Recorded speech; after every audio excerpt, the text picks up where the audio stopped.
Hello, and welcome to the first edition of Professor Thayer's Extras.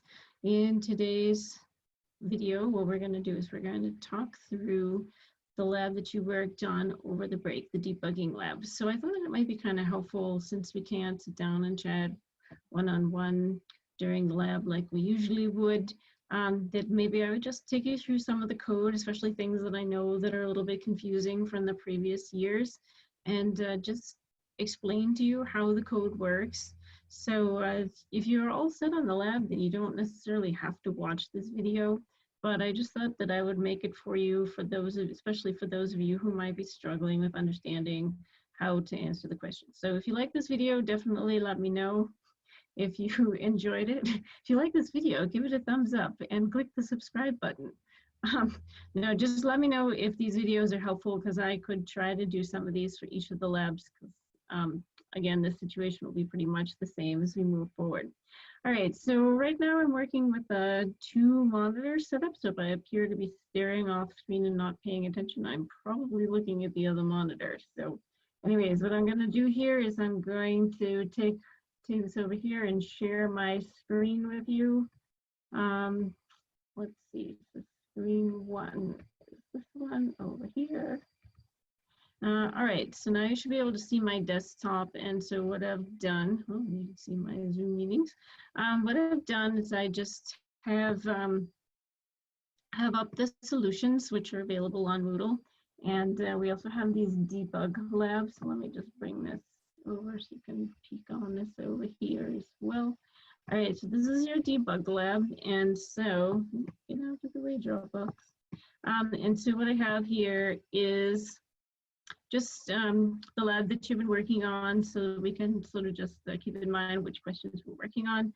So just to bring this back into mind, basically this had a couple of different sections in it. The first section is section A, which is debugging the classify shape.py. And that's taking you through some buggy code and how to understand where the bugs are in that code. Section B is sneaky snake. So this is tracing through code using variable tables. This can be very useful if your code is giving you unexpected results. Section 3 is debugging sequence search.py using some print statements. And section D, I think is the rocket ship one. Yes, troubleshooting rocket.py. So this has a problem that you've never seen before, and you wouldn't have any way to know what's happening here. But oftentimes when you're working on your project, that's the sort of thing that happens. You're gonna encounter something, especially if you try something that we are not covering in class. And how are we going to know how to debug those things? So that should hopefully just give you an idea of how to deal with that. And then finally, understanding boundary conditions and appropriate test cases is our last one. All right, so let's just talk through a little bit about how to solve these things. So you have the solutions. I'm not necessarily going to talk you through every single line of the solution, because you can read that for yourself. And probably it's most helpful for you to have tried to solve these and made some mistakes or ran into some places where you couldn't move forward, and then look at this video after. So the first thing I'll call to your attention is this list that I've got right here is a common problems encountered with Python programmers. This list of 16 items is taken from, the top items that people show up to my office with, especially with their programs, and they say, oh, it doesn't work. Okay, and so then I have no idea what the problem is, and you probably don't either. And so then what we need to do is we need to start that troubleshooting process. So hopefully this will give you some ideas to, like, could you think about where the problem might be? So some obvious things could be, mixed spaces and tabs, not matching things up, forgetting a colon, the escape character that happens when we write the code. This will come up a lot when we get to the chapter on file input and output. If you comment out things that have paths in them, you use the wrong accumulator type. I saw some of that on the exam. Flow control and logic issues. It's getting better, but this still can be an issue. Function does not return a value needed by a subsequent step. This is something you really need to watch for. Think about your input and output, and this is why we ask you to put signatures on your functions.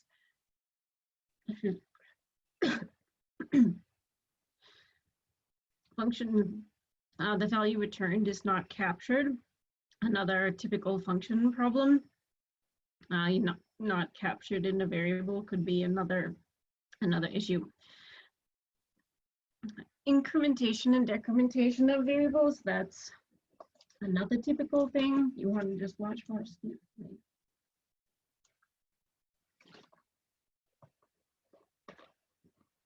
And the other thing that can happen is you might have a function that doesn't do what it was described to do. So always make sure that you put appropriate functions and you put appropriate labels on your functions. Keep track of what the input and output is going to be. All right, so as we get into our very first code, the classify shape, this was taken from one of the lecture slides that we did before when we were doing the if blocks. So this should hopefully look reasonably familiar to you. So what we have here is we have a whole lot of different if statements, and there's a complex series of nesting going on here. So one of the things we might want to watch for is the nesting correct? Also, I've just given you this list of all kinds of things to watch out for. So one of the things you want to watch for is if the nesting has been done incorrectly by mixing tabs and spaces. So that always is going to make some issues if you use them, because they could in fact look identical, but actually they're not. So if you have a problem and you can't spot something wrong with it, one of the first things you can do is you can just delete back to the left-hand margin and then tab it back in. I definitely recommend using tabs over using spaces, just because I think it's a lot easier to see, and you're probably less likely to make a counting mistake with tabs than you are with spaces. So basically what we're trying to do is we're trying to work through this and figure out where the problem is. So you just run it and you'll encounter the problem a couple of lines in. So let's see, I think I have that version of that over here.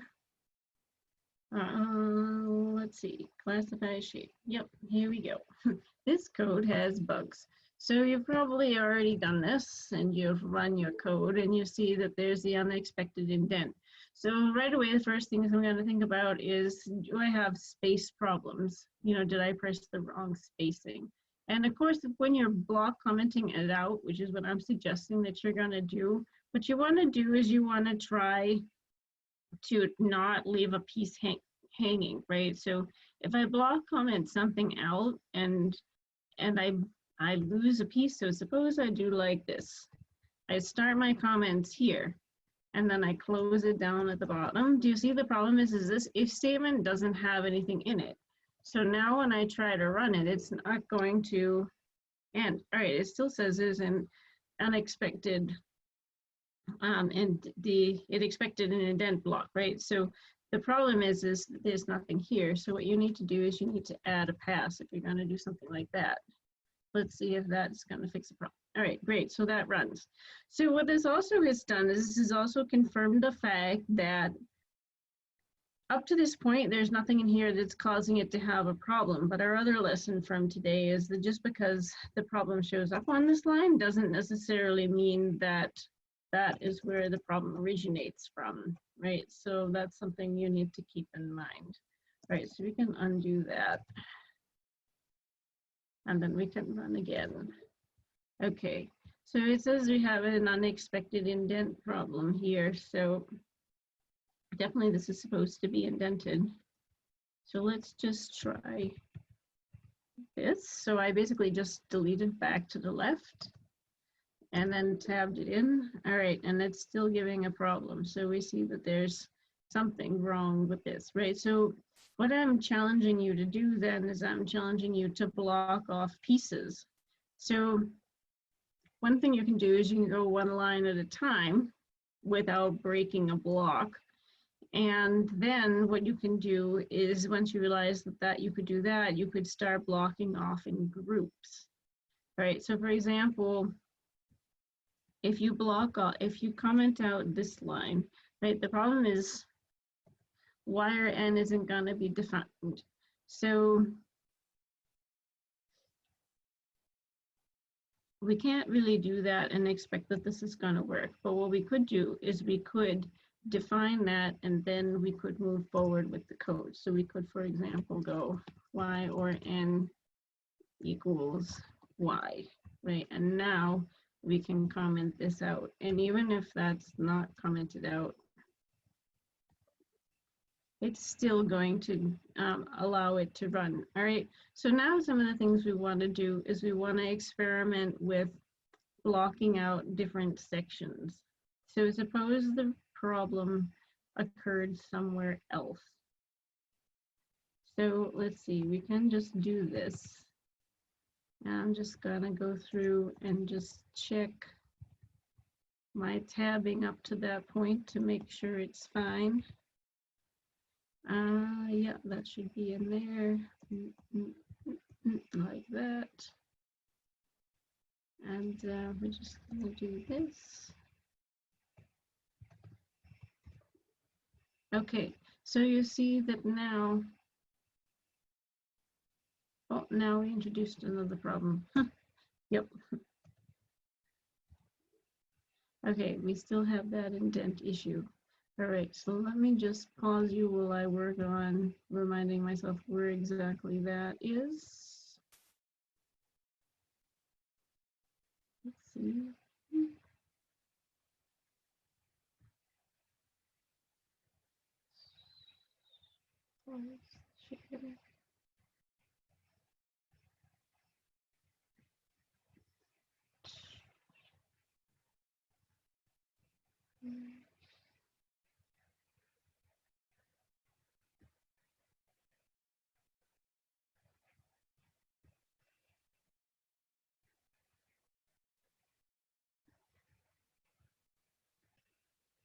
All right, so next thing we're going to look at is sneaky snake. Now, this one is a lot like some kinds of problems that you're going to see on your exams.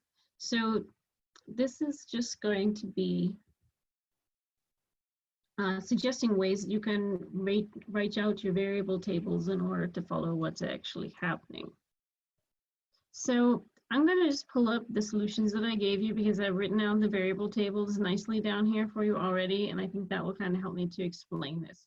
But let's see, here's our sneaky snake code, and we see that it takes no input, and the signature is purposely not helpful here, like I do on a test. And we say, what is this function doing? So s is equal to snake, and x is set to 0, and accumulator is set to empty. So now what we're going to be thinking about is we're going to think about writing down which variables we have. Right, so we're going to have the variables s, x, and an accumulator, and the initial values of that is snake, 0, and the empty quotes. So then what we're going to do is we're actually going to be doing a loop. So for I and s. Now I purposely did this to try to trip you up, right? So for this kind of a setup, this I is going to be representing a letter in S, right? A position in there, and it's actually going to be equal to the character. So I's usually should be used for index. So really, it would be better if that said for X in S, but X is already used at 0. So you see, I kind of swapped them up. So of course, Python allows you to do that, but it doesn't mean that just because you can do something that it's a good idea to do it. Here's a case in point. So now what we're going to do is we need to literally just step through and see what's going to happen. Okay, so here is our variable table. So we're going to trace this through for different times going through the loop, which I represented here like this table here. So first I is going to take on the first value of S of snake, which is S. So here we're going to set that up is S, and now the accumulator. Okay, as we go through this loop, so let's take a look. So if x% 2, what's the current value of x? It's 0. So 0% 2 equals 0. Is that true? Yes. Accumulator plus equals I. Well, what's the current value of I? Well, it's equal to s. So now the accumulator is going to take on the value of s.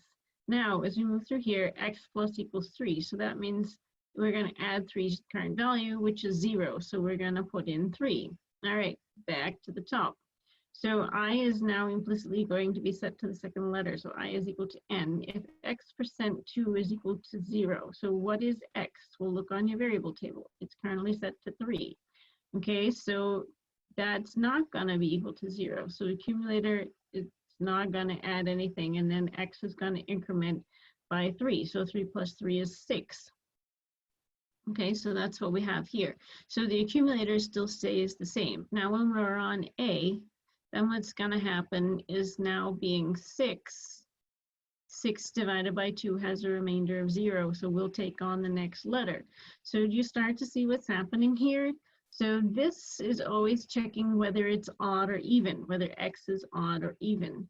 And x is getting incremented by 3. So it's going to be 3, 6, 9, 12. So every other one is going to be one that we're going to collect. So what will happen is effectively we'll collect a letter out of snake for every other one. And as we move through, that's exactly what happens. S, A, and E is what we're going to get. And these are the values of x, 3, 6, 9, 12, and 15. And so whenever the current value is going to be even, it will add a letter on. Now notice that the current value is in the wrong column, it might seem to you. And that's because it doesn't get updated until after we've already gone through this, right? So we're already adding to the accumulator, or have the possibility to add to the accumulator above where the x gets added on to 3. So each column here is representing what happens as we move through the loop. But before we've updated it, it's going to look at the current value that it's equal to. So if it hasn't been updated yet, it's still going to equal the one before, which is why when we were analyzing it, we were looking in the column to the left for the current value. So yeah, that's how we would work through with the sneaky snake and how that would get updated to tell you information on how that would proceed. All right, let's pause and pull up the next code.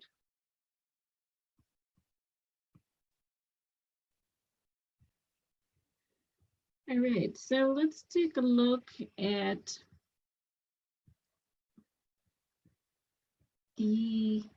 sorry, just put up my screen here. Let's take a look at this sequence search problem. Okay, so when we look at the code for this, what we notice is that it's supposed to take a string and a list and give back a list. It's supposed to search for the sequence within the words in a list. And we have this suggested list of words to test, whether or not cat is in catalog, bobcat, dog, and concatenate. So what we're expecting is that it should be in catalog, should be in bobcat, not in dog, and in concatenate because the letters are inside the word. So we just search for it in the list. We know that we're going to get back false because that will only give back a true if it's that exact word, not if it's inside. So what we're doing here is we're breaking this down by pulling out the entry of the list, and then we're using in to check inside of a string. And so that in would give us the information that we need. So what we're going to do here then is we are going to take a look at the information here and see what's going on. So when we actually take this and run it, we're going to notice what the initial output is going to be. Now notice that it should be telling the positions of the words containing the sequence. And so what I've done here is, so since this has some more answers in, I've put in this tag right here so I can watch exactly what's happening. So search 1 is going to be my tag so I can check for it when I run this. So let me just run this code, and here we go. Go ahead and run, Python. There we go. Okay, yeah, and it's starting up the next one, which we'll get to later. Okay, so I'm looking for my tag here, search 1. We see that here is the list, and what it's pulling out is it's pulling out the words themselves instead of not actually pulling out the positions, which is what this says that it's going to do. So our next question then encourages us to go ahead and put a print statement in there. So let me just go down to here in the solutions where we've done that. So when we put in this print statement, we should see that it's writing appending. So since I've already just run this, you see that what it's doing is it's actually appending my list of X, which is going to be the word itself, which makes sense. That's exactly what it says, except that we're looking for the position number. So which one of these has the position number in it? Well, it's not my list of X, right? That's the problem. So by printing it out, that should become relatively apparent to us that it's printing the wrong thing. So what we really want to do is we want to append the X itself. So let's try this version. All right, so what I'm going to do is I'm going to just put a tag here. Search 3. And now I'm going to do this. All right, oh yeah, there's our rocket ship. Yep.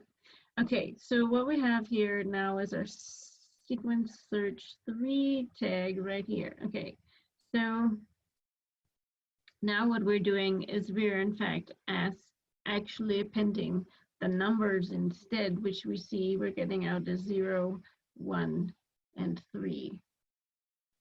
So we're going to print appending and then X. Append X. Where is the dot X? Okay.